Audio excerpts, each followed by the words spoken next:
So today I'm trying reading some of the Grimm's complete fairy tales. I believe these are unedited versions, like unaltered. They're true to the original story, but I'm not 100% certain.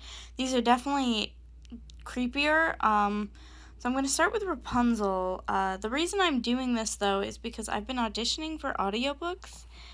And I think it's going to be really good for me to practice reading things for the first time. Just trying to really develop my skills. If you'd like, though, let's. I've got this really pretty made to look antique copy of the Grimm's Complete Fairy Tale. So let's go with Rapunzel. I'm just gonna hold this so you can kind of see the page. Okay. But I'm going to be reading from the page itself. Okay, let's go. There was once a man and a woman who had long in vain wished for a child. At length the woman hoped that God was about to grant her desire.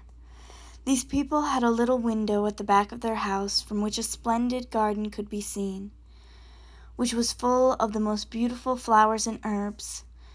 It was, however, surrounded by a high wall, and no one dared to go into it because it belonged to an enchantress named Dame Gothel, who had great power and was dreaded by all the world.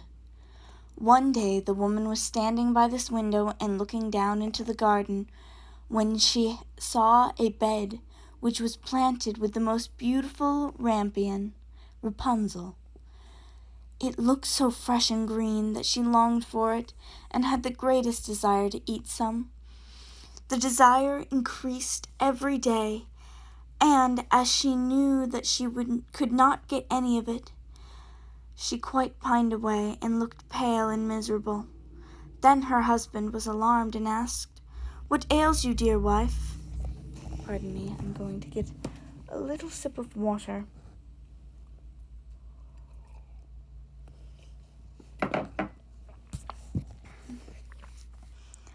"Ah," she replied, "if I can't get some of the rampion which is in the garden behind our house, I shall die." The man who loved her thought, "Sooner than let your wife die, bring her some of the rampion yourself. Let it cost you what it will." In the twilight of the evening he clambered down over the wall into the garden of the enchantress, hastily clutched a handful of rampion, and took it to his wife. She at once made herself a salad of it, and ate it with much delight. She, however, liked it so much, so very much, that the next day she longed for it 3 times as much as before. If he was to have any rest, her husband must once more descend into the garden, in the gloom of evening. Therefore he let himself down again, but when he clambered down the wall he was terribly afraid, for he saw the enchantress standing before him. "How can you dare," she said with an angry look, "to descend into my garden and steal my rampion like a thief? You shall suffer for it." "Ah," answered he, "let mercy take the place of justice. I only made up my mind to do it out of necessity. My wife saw your rampion from the window and felt such a longing for it that she would have died if she had not got some to eat."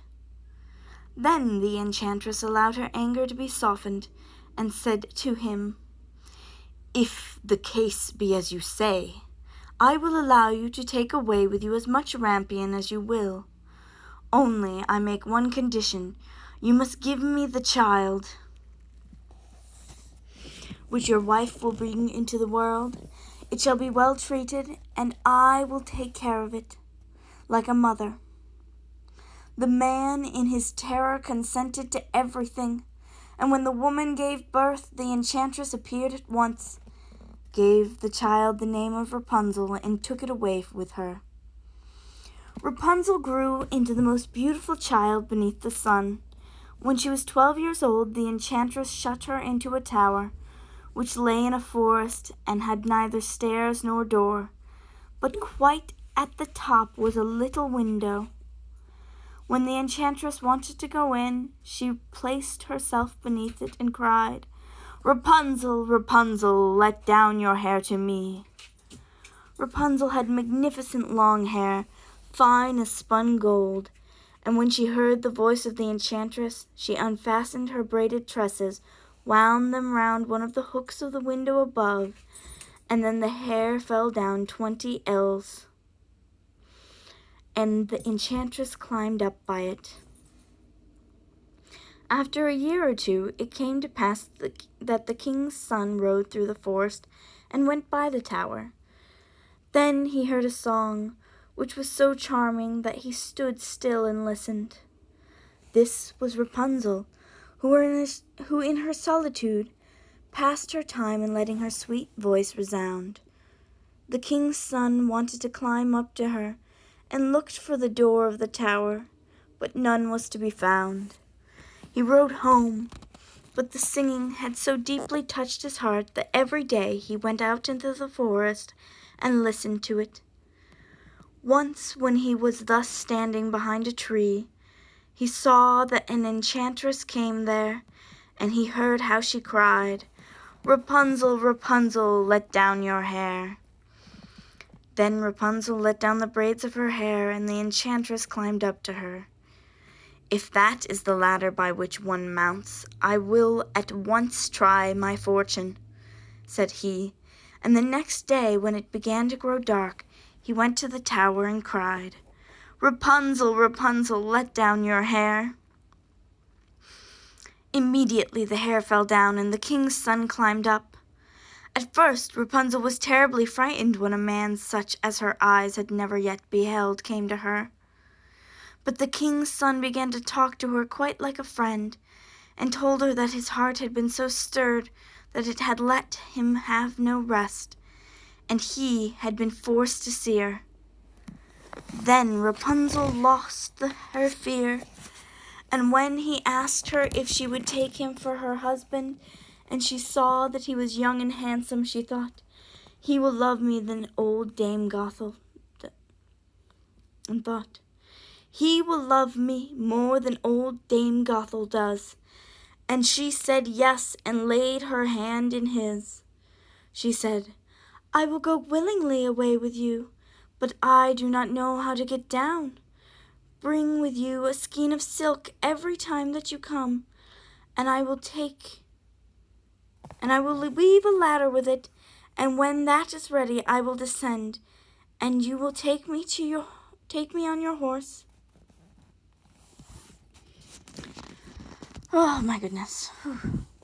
They agreed that until that time he should come to her every evening, for the old woman came by day. The enchantress remarked nothing of this until once Rapunzel said to her, "Tell me, Dame Gothel, how it happens that you are so much heavier for me to draw up than the young king's son. He is with me in hardly a minute." "Ah, you wicked child!" cried the enchantress. "What do I hear you say? I thought I had separated you from all the world, and yet you have deceived me." In her anger she clutched Rapunzel's beautiful tresses, wrapped them twice around her left hand, seized a pair of scissors with the right, and snip, snap, they were cut off, and the lovely braids lay on the ground. And she was so pitiless that she took poor Rapunzel into a desert, where she had to live in great grief and misery. On the same day that she cast out Rapunzel, the enchantress fastened the braids of hair which she had kept on the hook of the window, and in the evening when the king's son came and cried, "Rapunzel, Rapunzel, let down your hair," she let the hair down. The king's son ascended, but he did not find his dearest Rapunzel above, but the enchantress, who gazed at him with wicked and venomous looks. "Aha!" she cried mockingly. "You would fetch your dearest, but the beautiful bird sits no longer singing in the nest. The cat has got it, and will scratch your eyes out as well. Rapunzel is lost to you. You will never see her more." The king's son was beside himself with pain, and in his despair he leapt down from the tower. He escaped with his life, but the thorns into which he fell pierced his eyes. Then he wandered quite blind about the forest, ate nothing but roots and berries, and did nothing but lament and weep over the loss of his dearest wife. Thus he roamed about in misery for some years, and at length came to the desert where Rapunzel, with the twins to which she had given birth, a boy and a girl, lived in wretchedness. He heard a voice, and it seemed so familiar to him that he went towards it. And when he approached, Rapunzel knew him and embraced him and wept. Two of her tears wetted his eyes, and they grew clear again, and he could see with them as before. He led her to his kingdom, where he was joyfully received, and they lived for a long time afterwards, happy and contented.